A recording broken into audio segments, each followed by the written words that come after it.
Good morning student. आज हम पाठ 17 राणा हारा नहीं पढ़ेंगे। बच्चों, पाठ के नाम से ही पता चलता है कि किस तरह से प्रयास कर बच्चा आगे सफलता को प्राप्त करता है।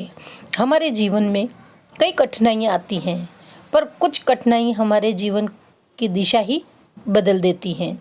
जो इन कठिनाइयों को जूझ कर ऊपर उठते हैं वो अपने लक्ष्य को पा लेते हैं, सफलता मिल जाती है उन्हें। ऐसे लोग कुछ खास ही होते हैं जो अपनी सफलता प्राप्त करते हैं। बच्चों, आज की कहानी यही है कि एक स्कूल का बालक जो अपंग है, अपंग होते हुए भी अपनी परिश्रम से सफलता प्राप्त करता है। आज हम पढ़ेंगे राणा हारा नहीं। आज साल भर बाद राणा अपने स्कूल जा रहा है। वह सोच रहा है कि मित्रों से मिलकर आज कितना मज़ा आएगा। फिर अपनी बैसाखियों की ओर देखकर वह सिर झुका लेता है। पिता अपनी साइकिल पर बिठाकर उसे स्कूल तक ले आए हैं। उसने प्रसन्नता के साथ अपने स्कूल को देखा और बैसाखियाँ टेकते हुए आगे बढ़ने लगा। बच्चे गंभीरता से उसे देख रहे थे।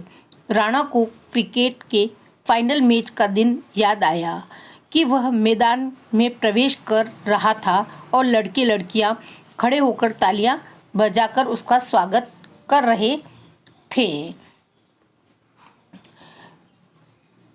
कक्षा में पहुंचकर बेंच पर सिर रखकर वह रो पड़ा। चारों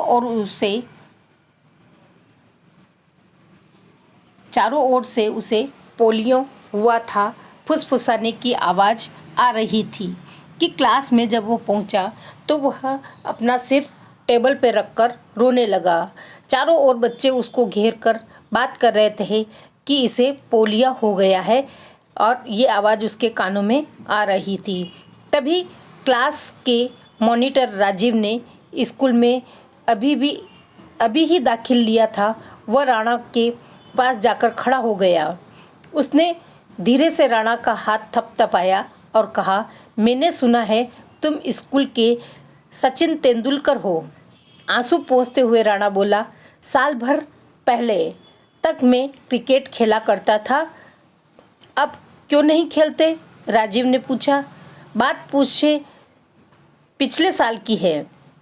एक दिन मुझे तेज बुखार आया, सिर और पैर में बहुत दर्द था। बुखार उतरने पर मैंने पाया कि मैं अपनी दाहिनी टांग नहीं हिला पा रहा हूँ। मुझे पोलियो हो गया था। मेरी टांग दुबली होने लगी और मैं खड़ा होने लायक भी नहीं रहा। तुम ही बताओ, भला एक टांग से मैं कैसे क्रिकेट खेलूँगा? एक उदास मुस्कान हर्ष के साथ राणा ने कहा कि वो अपनी दुख भरी कहानी अपने क्लास के मॉनिटर को सुना रहा था, क्योंकि वह विद्यार्थी क्लास में नया आया था। तभी राजीव और राणा में मित्रता हो गई। राणा का जीवन धीरे धीरे सामान्य हो चला। कामकाज के सिलसिले में राजीव के पापा गुवाहाटी गए। उनके साथ राजीव और उसकी माताजी भी गई। वहाँ से राजीव अपने मित्र राणा के लिए एक अच्छा समाचार लाया।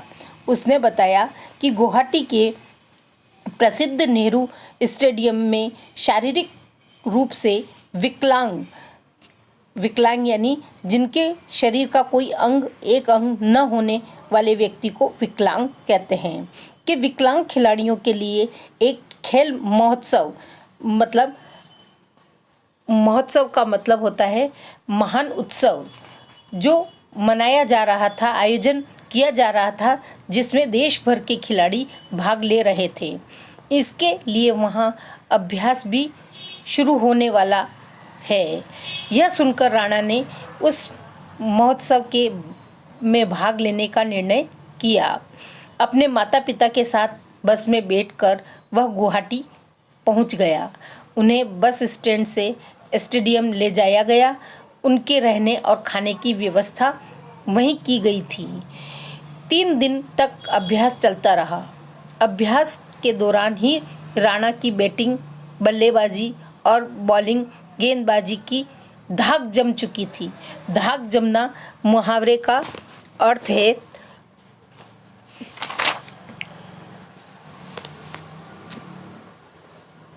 प्रशंसा होना, कि उसके खेल को देखकर सब उसकी प्रशंसा करने लगे कि वह दोनों में ही माहिर था। किसमें?